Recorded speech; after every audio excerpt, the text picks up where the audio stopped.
Hello everyone and welcome back to my channel Easy Audiobook. This is Tulika Sengupta, your narrator, and today I will be narrating your fifth chapter, Mother's Day, written by J.B. Pritzley. So, before starting the chapter, I would like to tell you that this is a play and this is quite a long play, so this video is going to be a long one. So, yeah, starting this chapter, we have something written over here that the following play is a humorous portrayal of the status of the mother in a family. Let's read on to see how Mrs. Pearson's family react when she tries to stand up for her own rights. Characters: Mrs. Anne Pearson, George Pearson, Doris Pearson, Cyril Pearson, and Mrs. Fitzgerald. The action takes place in the living room of the Pearsons' house in a London suburb.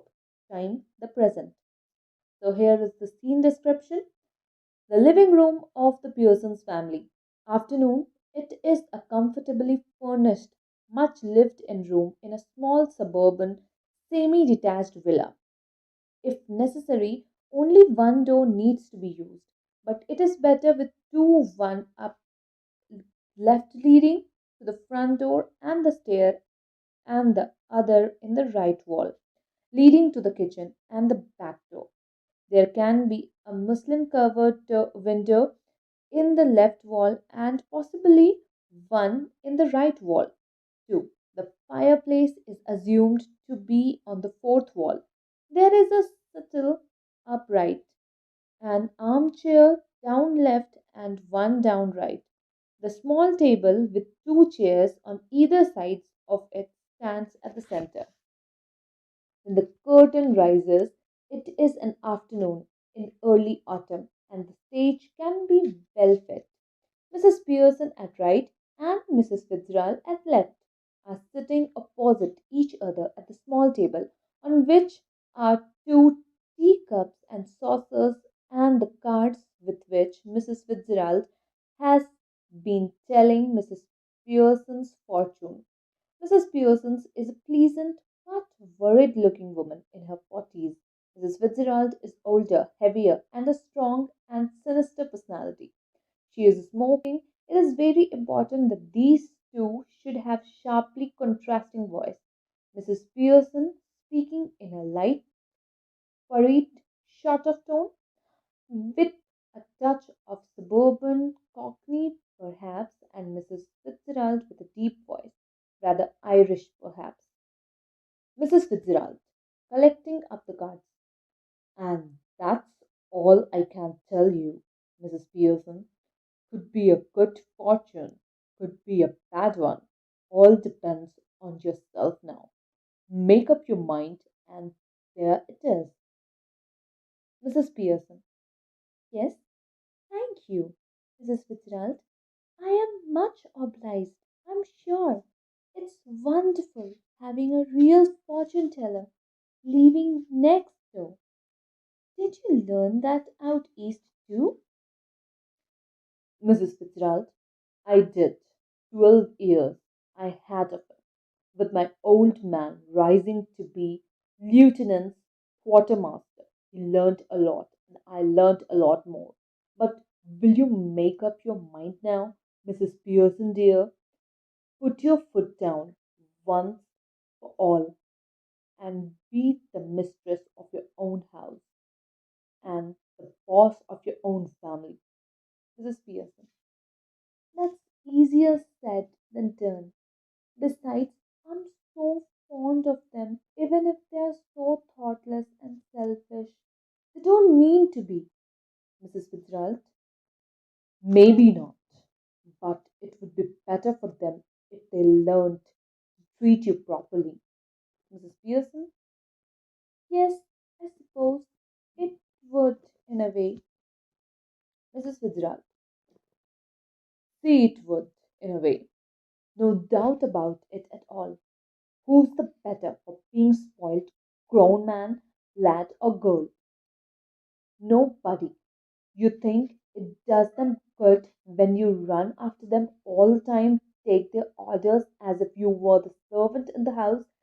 Stay at home every night while they go out enjoying themselves?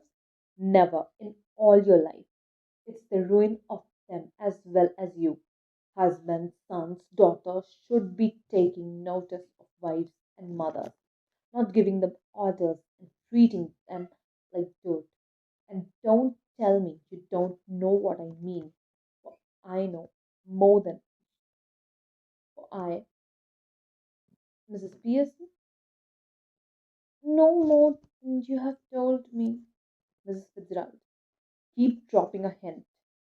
Hint? It's a more than hints your family needs, Mrs. Pearson. Mrs. Pearson, I suppose uh, it is, but I do hate any unpleasantness, and it is so hard to know where to start. I keep making up my mind to have it out with them, but somehow I don't know how to begin. She glances at her watch or at a clock. Oh, good gracious, look at the time. Nothing ready, and they will be home any minute, and probably all in a hurry to go out again. As she is about to rise, Mrs. Fitzgerald reaches out across the table and pulls her down. Mrs. Fitzgerald, let them wait or look after themselves for once. This is where your foot goes down. Start now. She lights a cigarette from the one she was just finished. Mrs. Pearson, Mrs. Fitzgerald, I know you mean well. In fact, I agree with you, but I just can't, and it's no use for trying to make me. If I promise you I would really have it out with them, I know I wouldn't be able to keep my promise. Mrs. Fitzgerald, then let me do it. Mrs. Pearson, oh no, thank you very much, Mrs. Fitzgerald, but that wouldn't do at all. It couldn't possibly be somebody else. They resented at once and wouldn't listen, and really I couldn't blame them. I know I ought to do it, but you see how it is. She looks apologetically across the table, smiling rather miserably. Mrs. Fitzgerald, you haven't got the idea. Oh, I'm sorry. I thought you asked me to let you do it.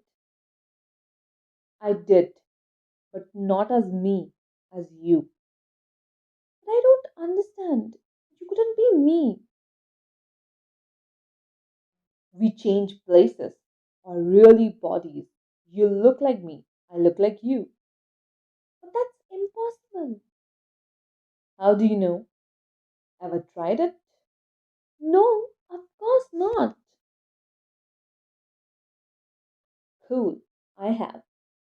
Not for some time, but it's still out to work. Won't last long, but long enough for what we want to do.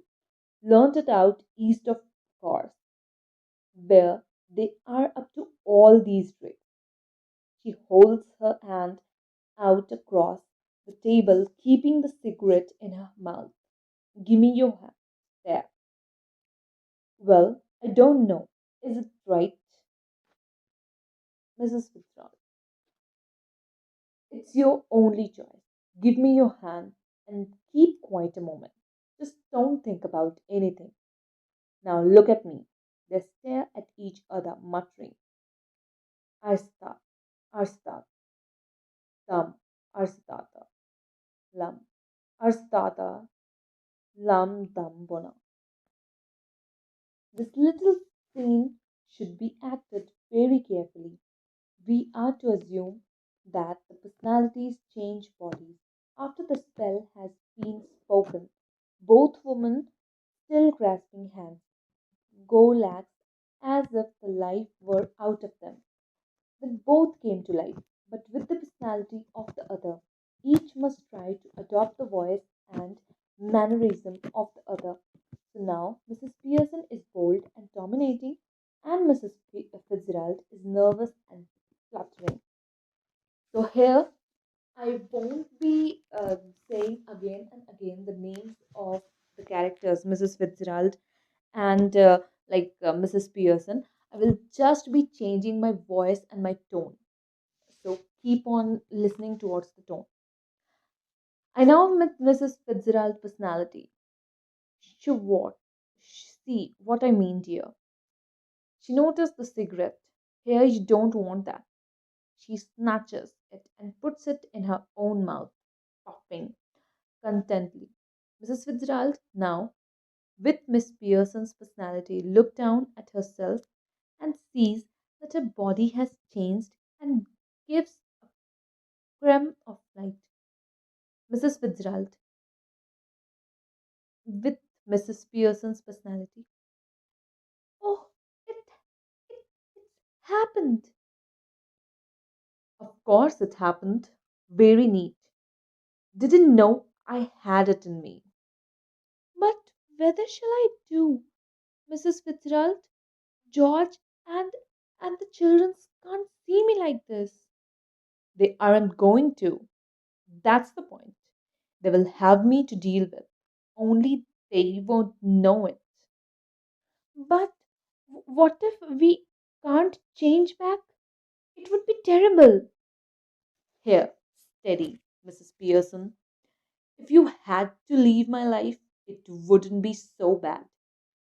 You would have more fun as me than you have had as you. Yes, but I don't want to be anybody else. Now stop worrying. It's easier changing back. I can do it anytime we want. Well, we'll do it now then, Mrs. Pearson. Not likely. I have got to deal with your family first. That's the idea, isn't it? Didn't know how to begin with them. You said, well, I will show you. But am I going to do? Go into my house for a bit. There's nobody there. Then pop back and see how we are doing. You ought to enjoy it. Better get out of now before one of them comes. Yes, I suppose that's best. You sure it will be all right? It will be wonderful. Now, of course, you go, dear. Mrs. Fitzgerald crosses and hurries out through the door right, left to her. Mrs. Pearson smokes away, lighting another cigarette, and begins laying out the cards of patience on the table. After a few moments, Doris Pearson comes bursting and left. She is a pretty girl in her early 20s who would be pleasant enough if she had not been spoiled. Doris. Before she has taken anything in, Mum, you will have to iron my yellow silk. I must wear it tonight. She now sees what is happening and is astounded. What are you doing? She moves down left center. Mrs. Pearson now uses her ordinary voice, but her manner is not fluttering and apologetic, but cool and incisive. Mrs. Pearson, not even looking up. What what do you think I'm doing? Whitewashing ceiling? Doris. But you are smoking. That's right, dear. I no law against it. Is there? But I thought you didn't smoke. Then you thought wrong. Are we living tea in the kitchen? Are we having tea in the kitchen? Have it where you like, dear. Do you mean it isn't ready? Yours isn't. I have had all I want. Might go out later and get a square meal at the Clarendon. Who might? I might. Who would you think? Mum, what's the matter with you? Don't be silly. It's not me that's being silly. And I must say, it's a bit much when I have been working hard all day and you can't even bother to get me tea ready. Did you even hear what I said about my yellow silk, Mrs. Pearson? No, don't you like it now? I never did. Of course I like it, and I'm going to wear it tonight, so I want it ironed. What? Want it ironed? What do you think it's going to do? Iron itself? No, you are going to iron it for me. You always do. Well, this time I don't. And don't talk rubbish to me about working hard. I have a good idea how much you do, Doris Pearson. I put in twice the hours you do and get no wages, no thanks for it. Why are you going to wear where are you why are you going to wear your silk yellow silk? Where are you going? Out with Charlie Spence? Why? Why? Like, what's the matter with you? Why shouldn't I go out with Charlie Spence if he asks me and I want to? Any objections? Go on, you might as well tell me. Mrs. Pearson, can't you find anybody better? I wouldn't be seen dead with Charlie Spence, buck teeth and half witted. He isn't. When when I was your age, I would have found somebody better than Charlie Spence or given myself up a bad job. Oh, shut up. Doris runs out, left. Mrs. Pearson chuckles and begins putting the cards together. After a moment, Cyril Pearson enters, left. He is the masculine counterpart of Doris. Cyril. Hello, Mom. Tea ready? Mrs. Pearson. No. Why not? I couldn't bother. Feeling off colors or something? Never felt better in my life. What the, what's the idea then? Just a change. Well, snap out of it, Ma, and get cracking.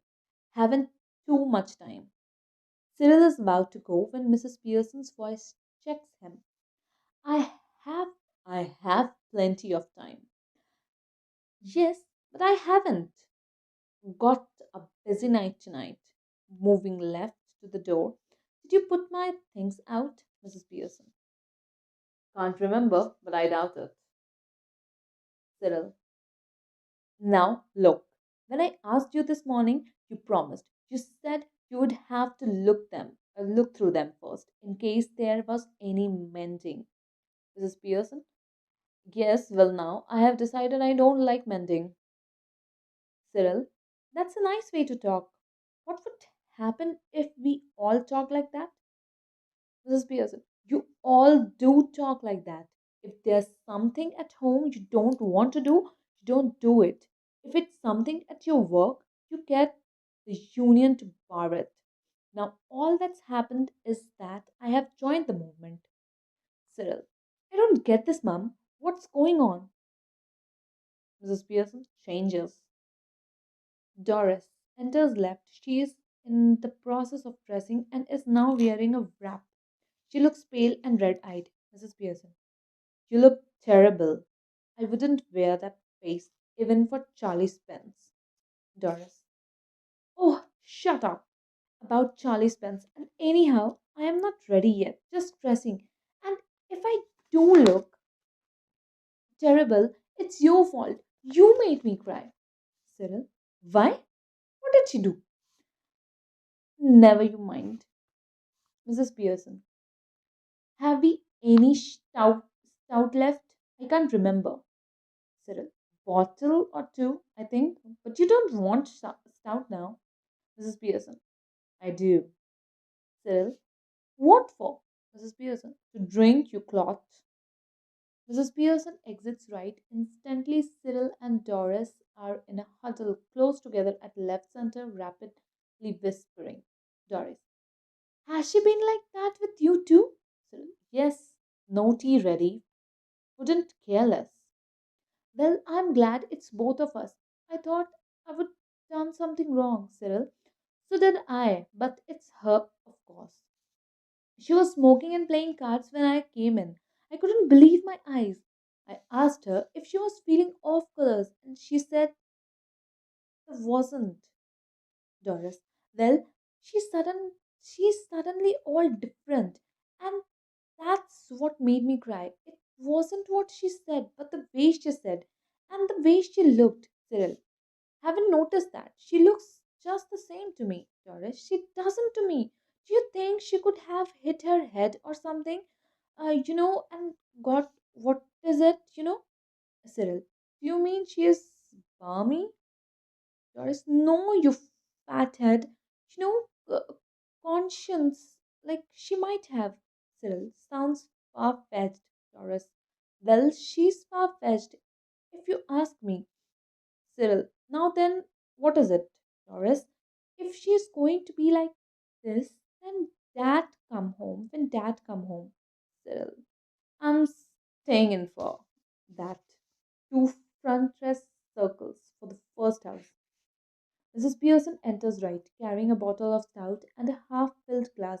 Cyril and Doris tries to stop their guffawing and giggling, but they are not quick enough. Mrs. Pearson regards them with contempt. Mrs. Pearson, you two are always talking about being grown up. Why don't you both try for once to be your age? Cyril, can't we laugh now? Mrs. Pearson, yes, if it's funny, go on, tell me. Make me laugh. I could do with it. Doris, you never understand our jokes, Mum. Mrs. Pearson, I was yawning at your jokes before you were born, Doris. Doris, what's making you talk like this? What have we done? Mrs. Pearson, nothing but come in. Ask for something, go out again, then come back when there's nowhere else to go. Cyril, look, if you won't get tea ready, then I'll find something to eat myself. Mrs. Pearson, why not? Help yourself. Cyril, mind you, I think it's a bit thick. I have been working all day. Doris, same here. Mrs. Pearson, 8 hours day? Yes, 8 hours day. And don't forget it. Mrs. Pearson, I have done my 8 hours. Still, that's different. Doris, of course it is. Mrs. Pearson, it was. Now it isn't. 40 hours week for all now. Just watch it at the weekend when I have my 2 days off. Doris and Cyril exchanged alarmed glances. Then they stared at Mrs. Pearson, who returned their look calmly. Cyril, must grab something to eat. Looks as if I'll need to keep my strength up. Doris, Mummy, you don't mean you are not going to do anything on Saturday and Sunday? Mrs. Pearson, no, I wouldn't go that far. I might make a bed or two and do a bit of cooking as a favor, which means, of course, I'll have to be asked very nicely and thanked for everything and generally made a fuss of. But any of you 40 hours a weeker who expect to be waited on hand and foot on Saturday and Sunday with no thanks for it are in for a nasty disappointment. Might go off for the weekends perhaps. Doris, go off for the weekends? Mrs. Pearson, why not? I could do with a change. Stuck here day after day, weeks after weeks. I don't need a change. Who does? Doris, but where would you go? Who would you go with? Mrs. Pearson, that's my business. You don't ask me where you should go and who you should go with. Do you? Doris, that's different. Mrs. Pearson, the only difference is that I am a lot older and better able to look after myself. So it's you who should do the asking. Doris, but did you fall or hit yourself with something? No, but I will hit you with something, girl, if you don't stop asking silly questions. Doris, oh, this is awful. Mrs. Pearson, stop blubbering. You're not a baby. If you're old enough to go out with Charlie Spence, you're old enough to behave properly. Now stop it. George Pearson enters left. He is about 50, fundamentally decent but solemn, self important, pompous. Preferably, he should be a heavy, slow moving type. You notice Doris here. George, hello? What's this? Can't be anything to cry about. Doris, You will see. Doris ran out left with a sob and or two. On the way, George stares after her a moment, then looks at Mrs. Pearson. George, did she say you will see? Mrs. Pearson. Yes. George, what did she mean? Better ask her. George looks slowly again at the door, then at Mrs. Pearson's. Then he noticed the stout that Mrs. Pearson raises for another sip. His eyes almost bulge. George, stout? Mrs. Pearson, yes. What are you drinking stout for? Because I fancied some. George, at this time of day? Mrs. Pearson, yes. What's wrong with it? At this time of day? George, nothing, I suppose, Annie, but I have never seen you do it before. Mrs. Pearson, well, you are saying me now. George, yes, and I don't like it. It doesn't look right. I'm surprised at you. Mrs. Pearson, well, that's out to be a nice change for you. George, what do you mean? Mrs. Pearson, it must be some time since you were surprised at me, George. George, I don't like surprises. I'm all for a steady going on. You ought to know that by this time. By the way, I forgot to tell you. This morning I wouldn't want any tea. Special snookers, match night at the club tonight, and a bit of supper going. So no tea. Mrs. Pearson. That's all right. There isn't any. George. You mean you didn't get any ready? Mrs. Pearson, yes, and a good thing too, as it turned out. George, that's all very well, but suppose I would want some. My goodness. Listen to the man, annoyed because I don't get a tea for him that he doesn't even want. Even tried that at the club. Like, George, tried what at the club? Mrs. Pearson, going up to the bar and telling them you don't want a glass of a beer, but you are annoyed because they haven't already poured it out. Try that on them and see what you get. George, I don't know what you're talking about. Mrs. Pearson, they would laugh at you even more than they do now. George, laugh at me? They don't laugh at me. Mrs. Pearson, of course they do. You ought to have found that out by this time. Anybody else would have done. You are one of their standing jokes, famous they can call Pompey Ompy Pearson, because they think you're so slow and pompous. George, never. Mrs. Pearson, it's always bitten me why you shouldn't want to spend so much time at the place where they are always laughing at you behind your back and calling you names, leaving your wife at home night after night instead of going out with her who doesn't make you look like a fool.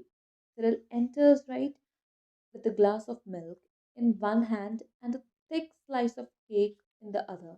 George, almost dazed, turns to him appealingly. George, here, Cyril, you have been with me to the club once or twice. They don't laugh at me and call me Pompey Ompy Pearson, do they? Cyril embarrassed hesitantly. Angry. Go on, tell me, do they? Cyril. Yes, Dad, I'm afraid they do. George. Well, I'll be damned. George exits left, slowly, almost as if somebody had hit him over his head. Cyril, after watching him go, turns indignantly to Mrs. Pearson. Cyril, now you shouldn't have told him that, Mum. That's not fair. You have hurt his feelings and mine too, Mrs. Pearson. Sometimes it does people good to have their feelings hurt. The truth out not to hurt anybody for long. If your father didn't go to the club so often, perhaps they would stop laughing at him. Cyril, I doubt it. Mrs. Pearson, probably you do. What I doubt is whether your opinion worth having. What do you know? Nothing. You spend too much time and good money at greyhound races and dirt tracks. I chose. Cyril. Well, what if I do? I have got to enjoy myself somehow, haven't I? I wouldn't mind so much if you were really enjoying yourself, but you are. Like, are you? And where's it getting you? There's a sharp, hurried knocking heard of left. Cyril, might be for me. I'll see. Cyril hurries out left. In a moment, he re enters, closing the door behind him. Mrs. Pearson. It's that silly old bag from next door, Mrs. Fitzgerald. You don't want her, do you? Certainly I do. Ask her in, and don't call her a silly old bag either. She is a very nice woman with a lot more sense than you will ever have. Cyril exits left. Mrs. Pearson finishes her stout, smacking her lips. Cyril re enters left, ushering in Mrs. Fitzgerald, who hesitates in the doorway.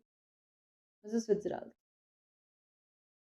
Come in, Mrs. Fitzgerald. Um, I, I, I just wondered if everything's all right. Cyril. No, it isn't. Mrs. Pearson. Of course it is. To be quiet.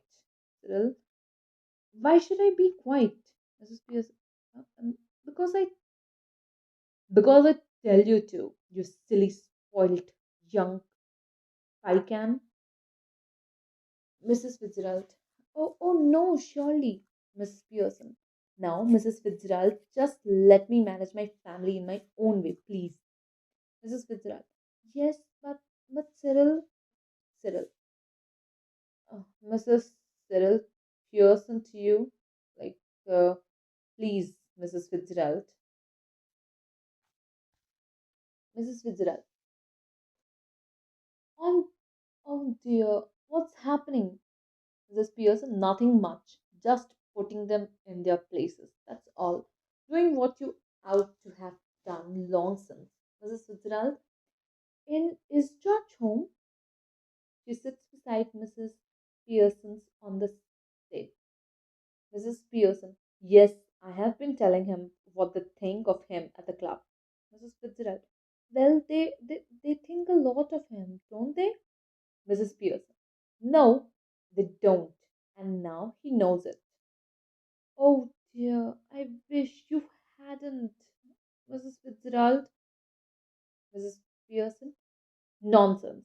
Doing them all a world of good, and they will be eating out of your own hands soon. You'll see. I don't think I want them eating out of my hand. Well, whatever you want, they will be doing it. All 10 of them. Mark my words, Mrs. Pearson. George enters left glumly. He is unpleasantly surprised when he sees the visitor. He moves to the armchair left, sits down heavily, and glumly lights his pipe. Then he looks from Mrs. Pearson to Mrs. Fitzgerald, who is regarding him anxiously. George just looked in for a minute, I suppose, Mrs. Fitzgerald. Mrs. Fitzgerald, who doesn't know what she is saying? Well, yes, I suppose so, George. George. George? Mrs. Fitzgerald. Oh, I'm sorry, Mrs. Pearson. What does it matter? Your name's George, isn't it? Um, who do you think you are, Duke of Edinburgh? George. What's he got to do with it? Just tell me that. And isn't it bad enough without her calling me George, naughty, Pompey Pearson? And poor Doris has been crying her eyes out upstairs. Yes, crying her eyes out. Mrs. Fitzgerald, oh dear, I ought to have known. George, you ought to have known? Why ought you to have known? Nothing to do with you, Mrs. Fitzgerald. Look, we are at sixes and sevens here just now, so perhaps you will excuse us. Mrs. Pearson.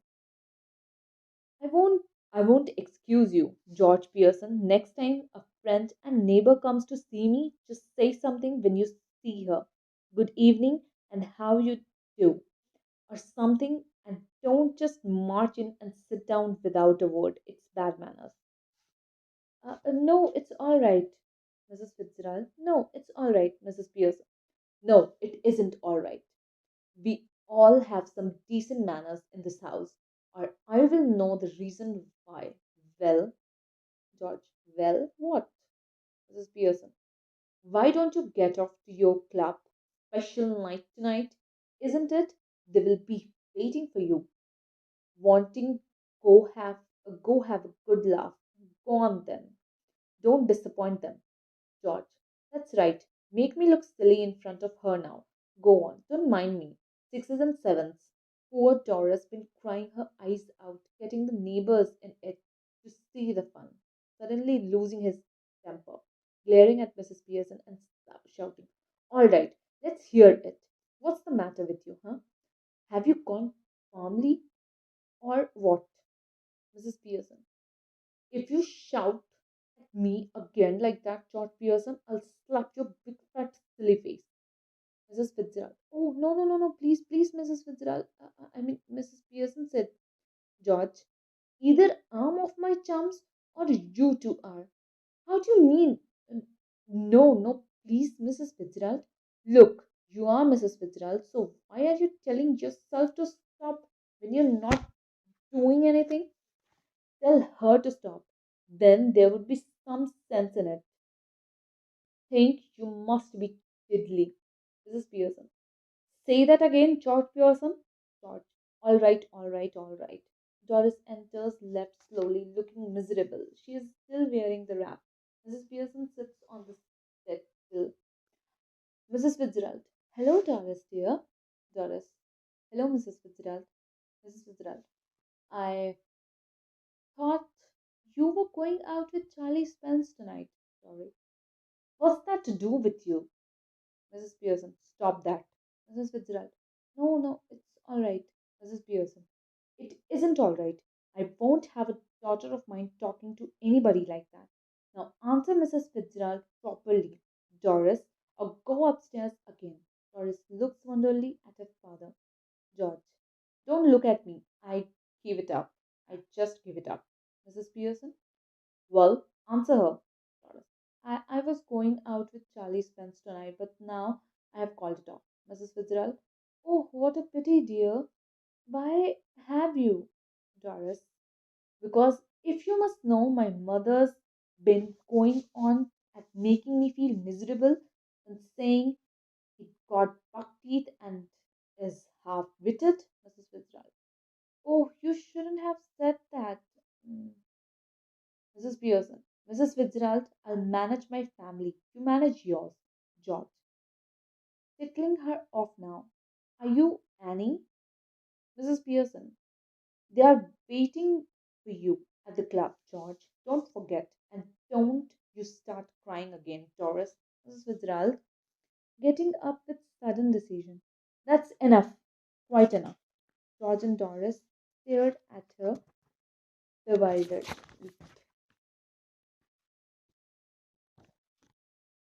George and Doris. Now listen, you two. I want to have a private little talk with Mrs. Fitz. She corrects herself as with Mrs. Pearson. So I'll be obliged if you will leave us alone for a few moments. I'll let you know when we are finished. Go on, please. I promise you that you won't regret it. There's something here that's only I can deal with. George. I'm glad somebody can cause I can't. Come on, Doris. George and Doris exit left. As they go, Mrs. Fitzgerald moves to left of the small table and sits. She eagerly beckons Mrs. Pearson to do the same thing. Mrs. Fitzgerald. Mrs. Fitzgerald, we must change back now. We really must. Mrs. Pearson. Why? Mrs. Fitzgerald. Because this has gone far enough. I can see they are all miserable and I can't bear it. A bit more of the same would do them good. Making a great difference already. Moves the right of this table and sits. Mrs. Fitzgerald. No, I can't stand any more of it. I really can't. We must change back. Hurry up, please, Mrs. Fitzgerald. Mrs. Pearson. Well, if you insist. Mrs. Fitzgerald. Yes, I do. Please, please. She stretches her hands across the table eagerly. Mrs. Pearson takes them. Mrs. Pearson, quiet now. Relax. Mrs. Pearson and Mrs. Fitzgerald stare at each other, muttering exactly as before. Astatadam, astatalam, astatota, lam dambona. They carry out the same action as before, going lax and then coming to life. But this time, of course, they become their proper personalities. Mrs. Fitzgerald. Ah, well, I enjoyed that. Mrs. Pearson. I didn't. Mrs. Fitzgerald. Well, you ought to have done. Now listen. Mrs. Pearson, don't go soft on them again, else it will all have been wasted. Mrs. Pearson. I'll try not to, Mrs. Fitzgerald. Mrs. Fitzgerald. They have not had as long as I would like to have given them another hour or two's rough treatment might have made it certain. Mrs. Pearson. I'm sure they will do better now, though I don't know how I'm going to explain. Don't you start any explaining or apologizing, or you are done for. Mrs. Pearson. It's all right for you. Yours, Mrs. Fitzgerald. After all, they aren't yours, husband and children. Mrs. Fitzgerald. Now you listen to me. You admitted yourself you were spoiling them, and they didn't appreciate you. Any apologies, any explanations, and you will be straight back where you were. I'm warning you, dear. Just give them a look, a tone of voice now and again to suggest you might be tough with them if you wanted to be, and it out to work. Anyhow, we can test it. How? Well, what is it you would like them to do that they don't do? Stop at home for once. Mrs. Pearson. Yes, and give me a hand with supper. Mrs. Fitzgerald. Anything you would like them to do that you enjoy, whether they do or not. Mrs. Pearson.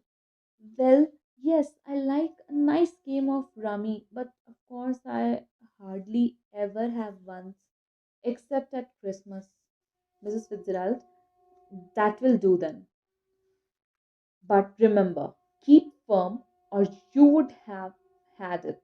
She opens the door, calling, Hoy, you can come in now, and moving right slightly. But remember a firm hand.